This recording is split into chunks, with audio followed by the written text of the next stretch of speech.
This MMA 30 segment is powered by The Gun Store. Next time you're in Las Vegas, if you want to shoot a real machine gun, do it at The Gun Store at 2900 East Tropicana.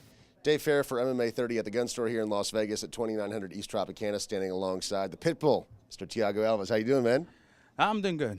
Doing good. You know. Circumstances considering what they are. UFC 130 last night, very close decision. You lost to Rick Story. Your thoughts on the decision first?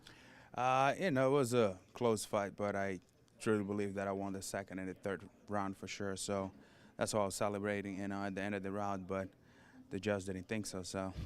Yeah, I saw that look of disappointment on your face. Yeah, I think that a lot of people expected your hand to be raised. But when you heard the announcement, were you actually surprised, or did you think that there was a possibility it may go that way? I was surprised. I mean, I knew it was a close. The first round, I knew he had it for sure. The second round, I knew I took him down, controlled him in the top for a little bit, and I landed a few shots. The third round, I just dominated. So I think it comes down to the third round in my eyes, but I guess not.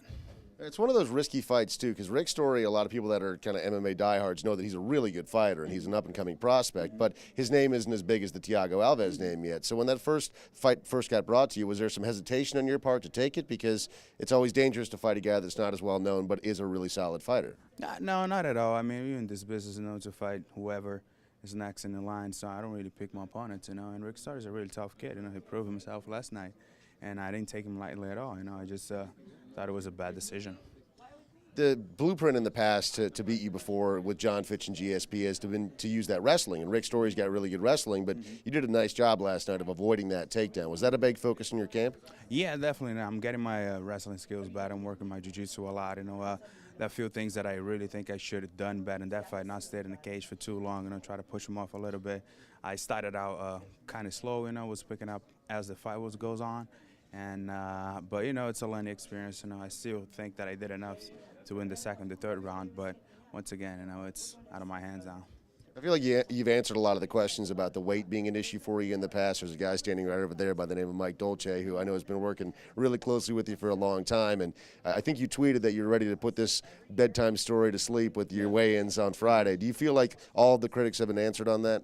Oh, yeah, definitely. I mean, we made 170. That's the championship weight. I wanted to do that to show everybody, I'm not missing weight anymore. That's the old Thiago Alves, and I had a really great camp for this fight.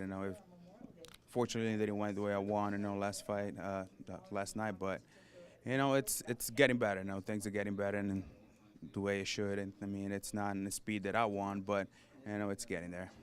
Some fighters like to take a little bit of time off after a loss to reflect. Other guys want to get right back to the gym. How do you feel? I want to get right back to the gym. I mean, I want to erase this loss as fast as possible. So I'm healthy. I didn't hurt anything. I'm ready to go. So next week I'll be back to the gym. What are your thoughts on the welterweight division right now? There's a lot of talk about George St. Pierre possibly moving up to 185 for a super fight with Anderson Silva. That still isn't done yet, but do you think that there's a lot of contenders right now in the welterweight division that would have interesting fights if GSP were to leave? Yeah, definitely. And I mean, I don't think GSP should leave, and I think that's his weight class. And no, I don't see him going up to 185 and doing well against those big guys. But the welterweight division always been very stocky. It's one of the most competitive weight division, in UFC. So I think he should just wait a little bit more.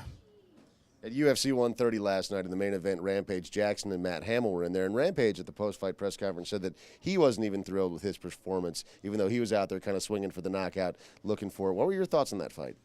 It was pretty good. I was very impressed with the Rampage takedown defense.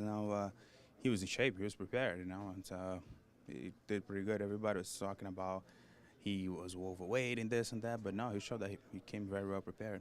I feel like people were pretty critical of last night's card for some reason. Even in the co-main event, you had Roy Nelson and Frank Mir. Personally, I thought that was a pretty entertaining fight, but I've heard some people saying otherwise. What do you think?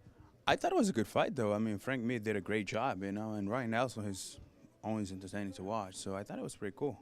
That dude can take a beating, huh? Yeah, I think it's because his hair, maybe.